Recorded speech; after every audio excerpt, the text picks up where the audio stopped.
Ladies and gentlemen, I have something important to tell you today. Everyone in the room turned to look at my husband. My wife, Emily, has a debt of $200,000. I am saddened to have such a foolish wife.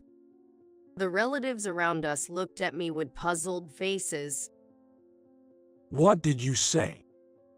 Emily, is that true? My in-laws also looked surprised. However, I was not fazed at all. Debt? That's not mine. It's his foolish new bride's. I looked into my husband's eyes and said with a snort. My in-laws and other relatives were even more puzzled. What's going on, Emily? John, what's up with you guys? Hey, John, spit it out. Who's this foolish bride you're talking about? The in-laws pressed us for answers. Then, with an innocent look on his face, my husband began to speak. There's no way I would lie, right? Parents should trust what their son says. Saying that, he pulled a piece of paper from his bag. This is the proof, Emily. You can't run from this. He confidently held up the paper for all to see. It was a promissory note with my name on it. I am Emily, 30 years old. After graduating from high school, I went to a vocational school for video production and have been working as a CG creator at a production company in the city. 2 years ago, I reconnected with John, who was in the same class as me in high school. The opportunity came at a reunion marking 10 years since we graduated from high school. During high school, I had no romantic feelings for John. Back then, he was the type to play in the corner of the classroom with a few others. He wasn't a romantic prospect for me. But the John I met after so long seemed like a completely different person. Wait, are you really the same John? You seem like a different person. Do I? I don't think I've changed that much. He had become impressively handsome. At that moment, I fell for him at first sight. I bit the bullet and confessed my feelings to John, and he accepted them. We started living together while we were dating. Then, on my birthday night, he proposed to me. I accepted with a huge smile on my face. 2 years have passed since then, and we spent my birthday night together. That day is also our proposal anniversary. John, it's been 2 years since then. Yeah, feels like yesterday. While chatting about this and that, my husband made a suggestion. So, we're going to my folks' place for Christmas, right? Since getting married, I've been going to his parents' house every year with him. But this time, I found it odd and tilted my head. We had been there for Christmas the past 2 years after all. It was an annual tradition, so it was already expected without him having to mention it. However, he made a point of confirming it with me. It felt less like he was just confirming and more like he had something he wanted to say. The next day, while cleaning his room, I found something shocking. What is this? Feeling a surge of anger towards John, I decided to carry out a plan. When Christmas came, we headed to his parents' house together. Using the freeway, it took us about 2 hours to get there. Hey, Dad, Mom, we're home. John announced loudly as he rang the doorbell. John, you don't need to shout. You've already pressed the bell. He responded seriously. Dad and Mom are hard of hearing lately, so I have to speak up, or they won't notice. Indeed, my in-laws were nearing their 70s. It wouldn't be surprising if their hearing had declined, but I felt his way of putting it was a bit too blunt. However, I didn't dwell on it and waited for a response from inside the house. After a while, my in-laws came to greet us. John, it's been a while. Emily, welcome. Come in, come in. We have delicious dishes waiting for you. My in-laws are very kind people. When I got married, I was worried about whether I would get along with them. But such concerns were unnecessary. They welcomed me warmly. There are plenty of stories about difficult relationships with in-laws, but I feel truly blessed to have them. Thinking this, I went with my husband to the living room. There were many of my husband's relatives in the spacious living room. He is the second of 4 siblings, and that day, everyone had gathered. All 4 brothers were married. I went around greeting the relatives. Fortunately, they were all very calm and kind, and I've never had any trouble with family relations. After the greetings, I sat down and drank some water brought by my mill. Everyone, please eat your fill. She said while serving the food. I took her up on the offer and started eating the spread of dishes on the table. John was having a good time talking and drinking with his brothers and relatives. I also engaged in lively conversations with the relatives. After some time, John suddenly stood up and announced loudly, Ladies and gentlemen, I have something important to tell you today. Everyone present turned to look at my husband. My wife, Emily, has a debt of $200,000. I am saddened to have such a foolish wife. The relatives around us then looked at me with puzzled expressions. What did you say? Emily, is that true? The in-laws seemed shocked, their eyes wide open. However, I was not fazed at all. Debt? That's not mine. It's his foolish new bride's. I retorted, laughing through my nose while looking into John's eyes. The in-laws and other relatives looked even more confused. Emily, what in the world are you talking about? John, what's going on? Hey John, come out with it. Who is this foolish bride you're talking about? The in-laws pressed us for answers. Then, with an unaffected expression, my husband began to speak. There's no way I would lie, right? Parents should trust what their son says. He stated, then pulled a piece of paper from his bag. This is the proof. Emily, you can't run from this. He confidently raised a paper high. It was a promissory note with my name on it. Why would you have such a thing? I don't remember signing this.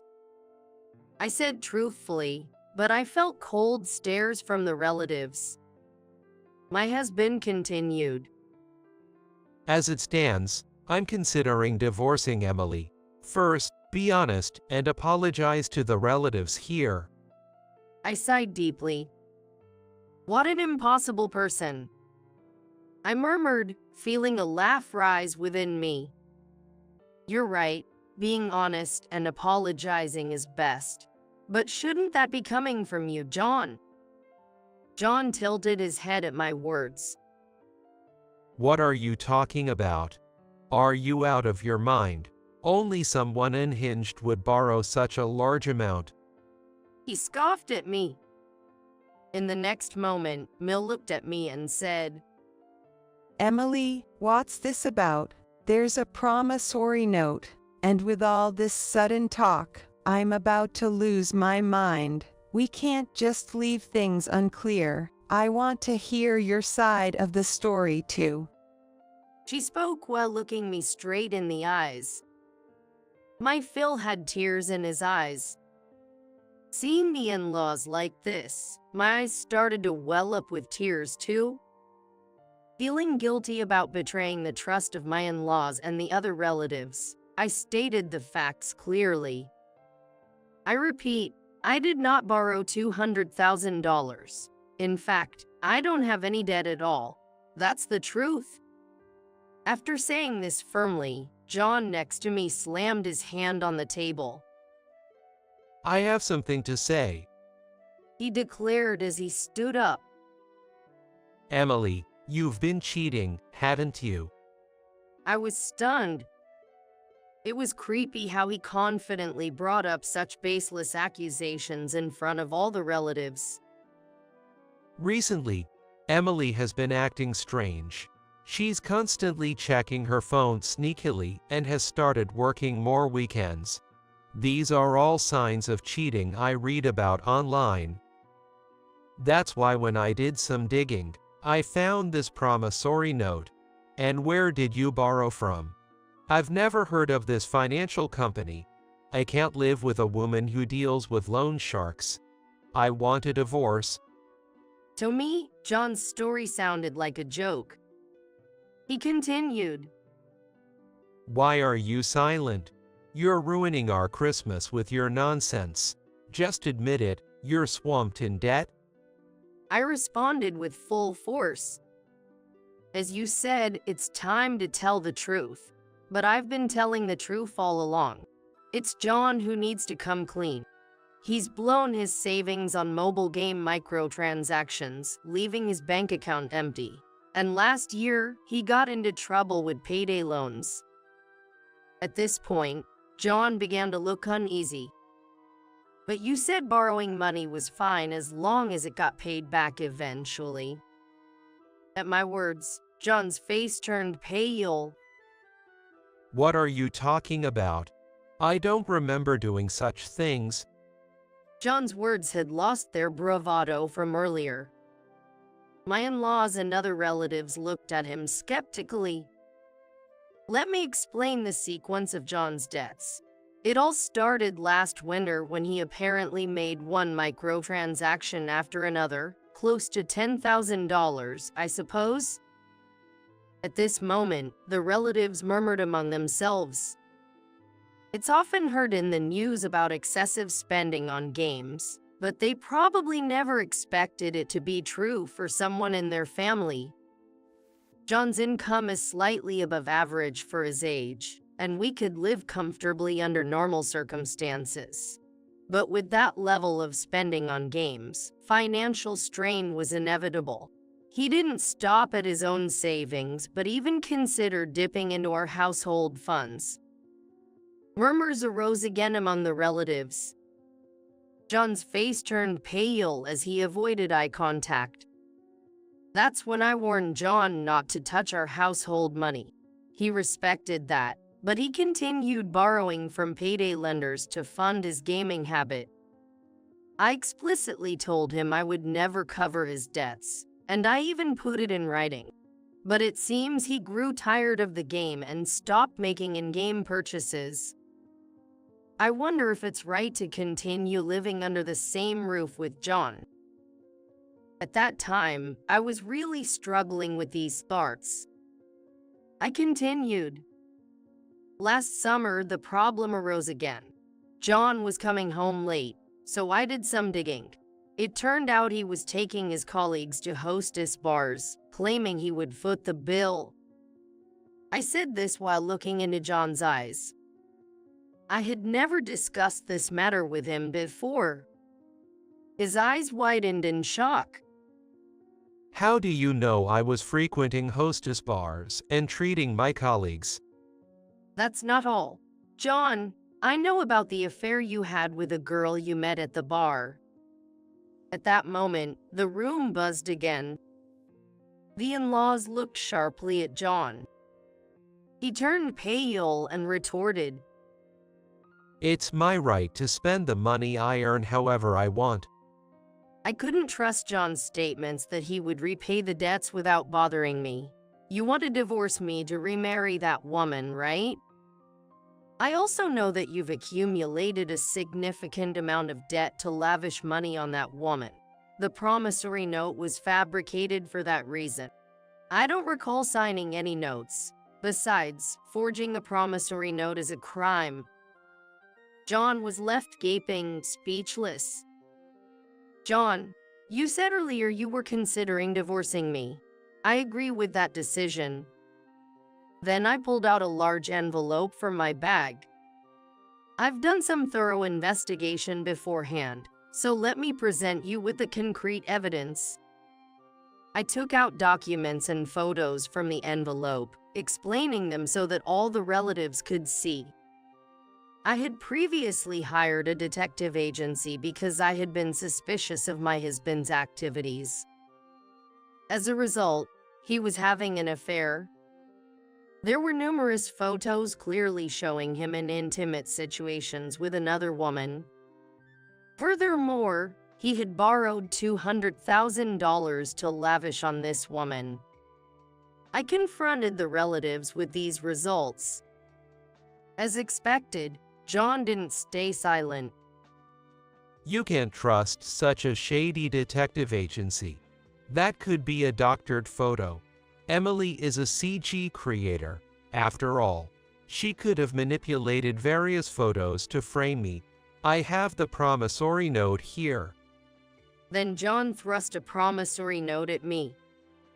So, you're saying the detective agency can't be trusted? Then what is this? I presented something in front of him.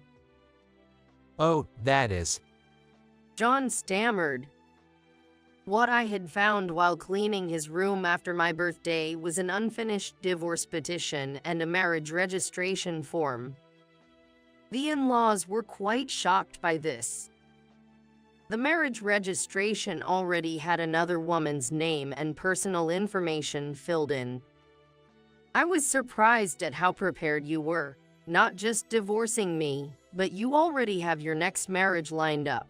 And to think I had these papers for nearly a week and you didn't notice at all. You're quite oblivious. Aren't these marriage papers important to you? You should have some sense of crisis management. John looked down and fell silent. I apologized to the relatives and left the scene. Later, we decided to have a discussion including the in-laws about the debts and the divorce. A few weeks later, John and I, along with the in-laws, gathered again at his parents' house. The moment everyone sat down, John glared at me. Just apologize to me. Then we wouldn't have to deal with all this mess. He clearly hadn't learned his lesson. What are you talking about? Shouldn't you be the one apologizing? John retorted sharply to my words. You're spouting nonsense, trying to make me out to be a criminal. That's enough. I said, letting out a big sigh. Fine, let's clear this up.